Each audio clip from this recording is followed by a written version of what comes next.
And we're back. And we're back. We're back with the creator and founder of Fairways for Hopes, Mr. Hank Harrison. Welcome back, sir. Thank you, gentlemen, for having me. Yeah. Thanks for having us. Absolutely. Feels like we were just here just yesterday. A month ago almost. Yeah. But yeah, it didn't take long for time to pass. Just like the tournament, when we started talking about it in December, and now it's here.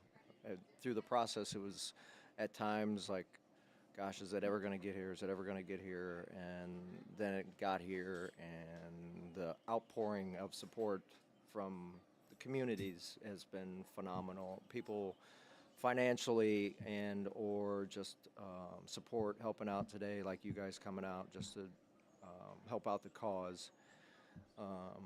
It's been phenomenal.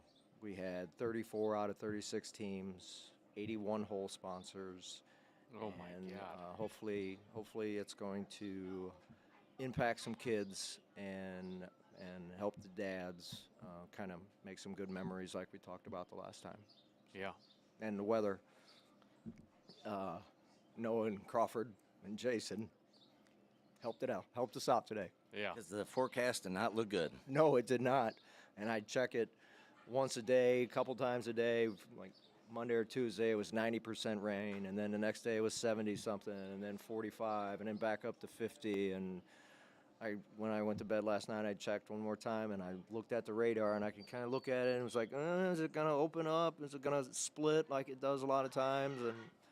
But that's out of our control. Mm-hmm. And a good friend of mine that I coached with said, control what you can control, and that's all you can do. Yeah. So. Yeah. But yeah, Mother Nature's helping us out this morning, and we've had a lot of people come through raising money on the side for HSS, Waterloo and Columbia High School, with our booze putting green, and TJ's wife, Dana, her boss, donated some Cardinal tickets, so people are buying chances at those. So every little bit counts. Every little bit will add up to try to help out wherever we can and hopefully touch some kids' lives and dads, like I said, to hopefully it's never not going to happen, but if we can help one or two kids to make better choices, to talk to somebody and get help that they need. Yeah. And that's what me and TJ were just talking about before. And like, even if we just affect one kid, I mean, that's Right. worth it. Right. That's worth it. And you have to be of a certain age to remember it was a hair commercial where you tell someone and someone else tells someone, and I don't remember what it was, but it was... I'm not that old, Hank. I know. And I can't remember what it was, but hopefully that'll help too. One person says something to one kid, another kid says something to another, and then hopefully throughout it, more kids will communicate that they are struggling, that they need help, and that it's okay. It's okay to struggle. It is absolutely okay. What's not okay is just keeping it inside, because that's when bad things happen. So, And maybe talk a little bit about, I know we talked about the last at St. Baldrick's, but what you're raising the money for, the people coming to the high schools and that kind of stuff. We're going to take whatever proceeds we make, we're going to give a large donation to HSS, which is Human Support Services here in Waterloo, and they help all over Monroe County. They have programs for people with disabilities, both mental and physical. They do a lot of work with addiction issues. They help people that have some mental issues, some struggles, I should say, to find jobs, to find places to live and things like that. That's what HSS does for the most part. And that's just scratching the surface. And then we're going to take what's left from the pot and we're going to split it between Waterloo and Columbia High School. And when I talk to both high schools, I'm going to tell them that this money is to only be used for suicide awareness and teen safety. And I want flyers put up throughout the year, get a banner made. We'll split the cost with them. We'll get them, put banners up throughout the entire school year, but to really hit home around homecoming and prom. And so, like I said, when we were at St. Baldrick's, that's when we make the most stupid decisions. We think we're 6 foot tall and bulletproof, and as we all know, we're not. So Colin has never thought he's been 6 foot tall. I'm just saying. I always thought I was 6 foot tall. I wished, but That's all right. No, Dynamite that's a comes in small packages. Great idea. That's right. That's right. Terry thinks that he's all high and mighty because he's an inch taller than me. Hey, that's a huge difference. Yes. Yeah, absolutely. I'm sure it is, buddy. Inches are everything. So Yeah. inches are everything. So yeah, that's where the proceeds are going to go. Ann Breyer, Russ, Kevin, Scott, Amy, Justin with the cart crew, Jim and the cooking staff, Jordan and the restaurant staff. They have all been wonderful to work with, and it's only going to get better. This time being the first time we do it, there's always going to be some bumps in the road. But I've already started making a note in my phone for 2027, things to do a little bit different, things to add to make it even more fun and to have more people come out to support the cause. So, But for this being the first one, I mean, it's from what we can see just sitting here, it's smooth. I mean, yeah, the You would've apparel never you known. have. Yeah. You would I have mean, never you known guys this was are the first year. organized. yes, and I don't consider myself OCD or type A, but there are things in my life that I want done right, and that's part of being a Marine, being a football coach. There's a certain way to do things, and if you don't do them that way, things don't go well. So that's part of it. I had a spreadsheet for whole sponsors, a spreadsheet for the teams, charitable donations, and just trying to keep it all organized so I was not a burden on Ann Breyer to put the tournament on. So I wanted to be as self-contained as possible for our side of the tournament, and then let Kevin and the crew take care of the rest. So, which they have. They've done a phenomenal job. Phenomenal. So, and then here in, what time is it? About an hour and a half or so, we'll have guest speakers from Columbia, Fire and Police, Waterloo Fire, EMS, and Monroe County Sheriff are all going to talk maybe 5-10 minutes at most. And then I'm going to finish up and get really choked up, but it is what it is. And everybody that knows me knows I wear my feelings on my sleeve, good and bad. Yeah. You know it. Yeah. You know it when you see me. If I'm happy, that's where all these crow's feet come from because I smile so much. But if it's on the other side and I'm not having a great day, you know it instantly. I don't hide it. So I try, but it's hard. And you have somebody from HSS speaking also. Yes, Camilla Ball is going to speak also. Yes. Yeah, So, that'll be great. And you were talking about having speakers at high schools and stuff yes, too. Maybe for sure. you know. Yeah, Camilla is. I'm going to kind of put that in her basket to kind of figure out who would be the best to go to the different places and kind of leave it to her because that's in her wheelhouse.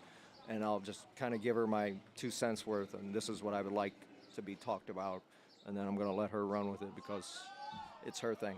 So. It's a wonderful idea. Yeah, absolutely. And like TD was saying earlier, and you were talking about at St. Baldrick's, there's just not enough. It's not talked about enough, and there's not enough awareness, and it's kind of those things that gets brushed over, I would say. Yes, for And sure.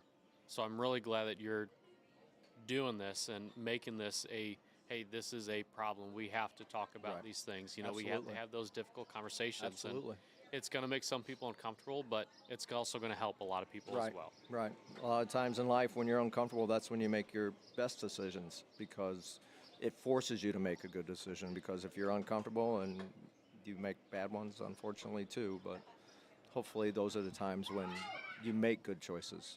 So I've learned more falling on my face than standing on my feet.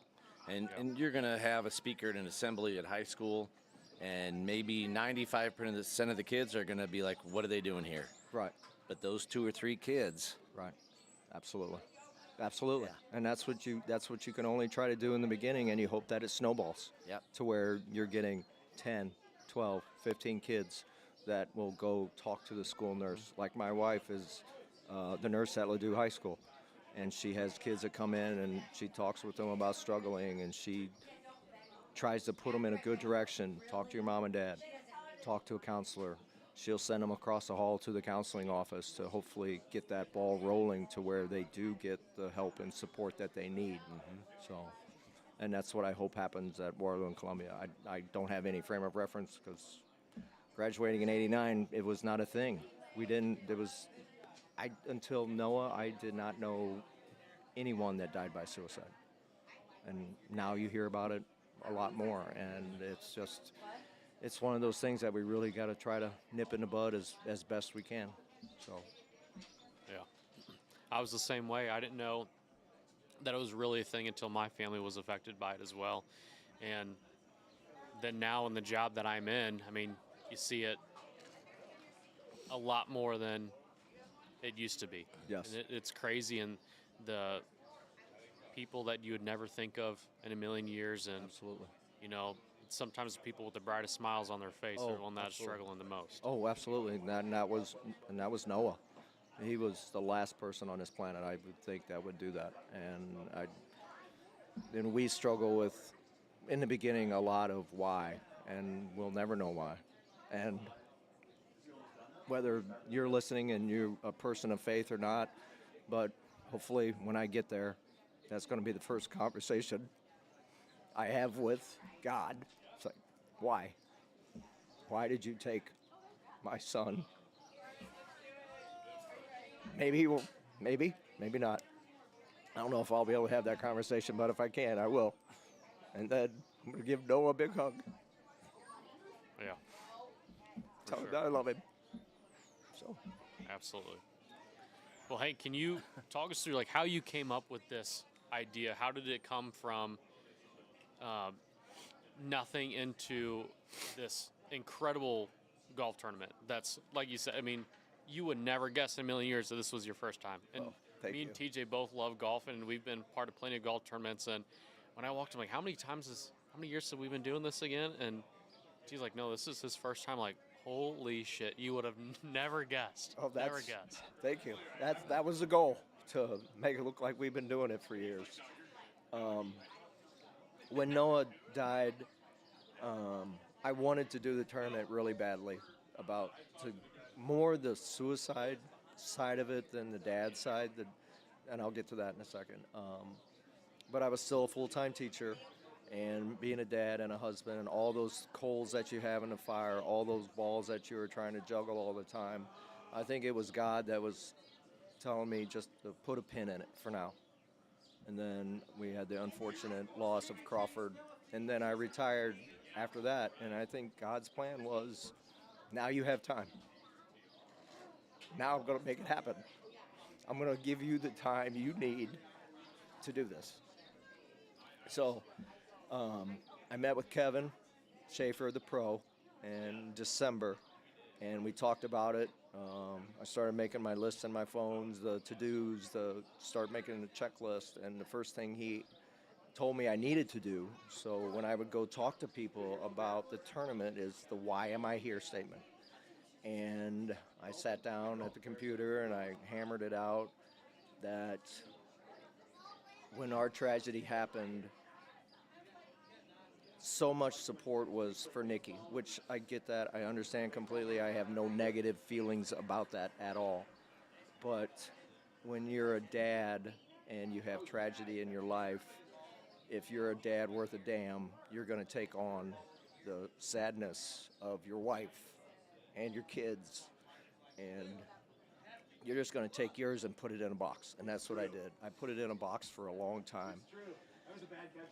So, and then when we started going through everything on the list, and I went home that night or after the meeting, and I was like, holy shit, what did I just decide to do? And just slowly I started whittling away on it. And again, being retired, in January, I started beating the bushes. I went out, I would take a day and I'd take out 5 flyers and I'd go hit 5 places.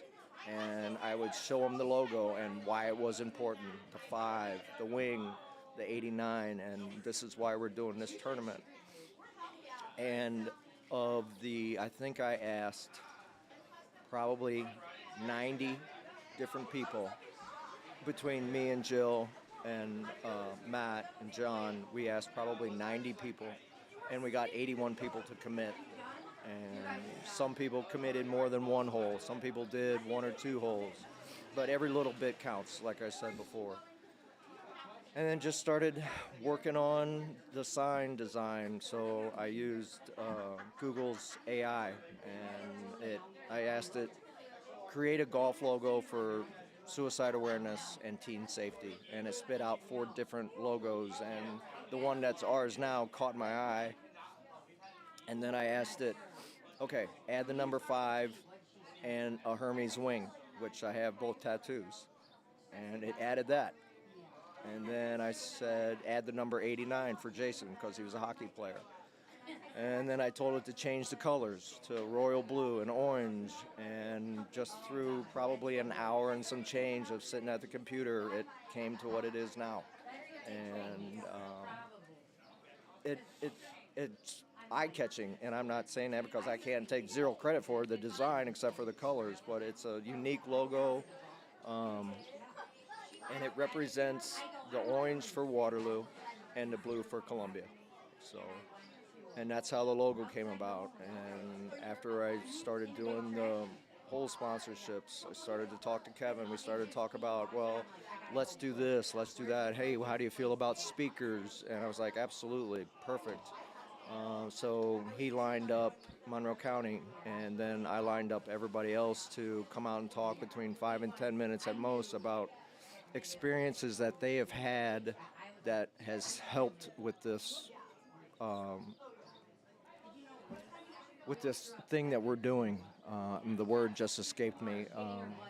That would help kids, and then the under part of it, as I was talking about with the dads, is a lot of times when we do that, we take the sadness and all of that on ourselves, and we suffer in silence. And some people get therapy, some people don't. I tried it, and as I said at St. Baldrick, it was like taking a wire brush to a scab, and I just said I would never do it again, because I guess it would have forced me to deal with it, but I couldn't deal with it in that way, because that didn't work for me. So, as I said earlier in the first podcast, my therapy is going to our shed, listening to music, having cigars, having cocktails, my playlist for Noah, and I cry. I cry for hours. I'm balled up on the floor, just wailing like a little kid. So that's how I deal with it.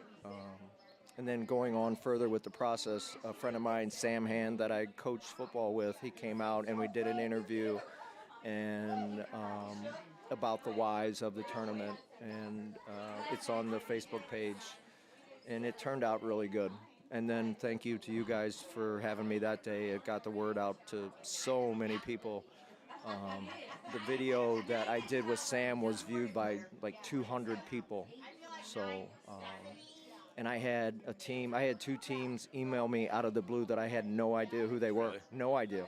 One couldn't get a 4th to commit, or we would have 35 teams. The other person, they're here. I haven't met them yet. I wanted to try to meet them, but I might try to still do that at the end.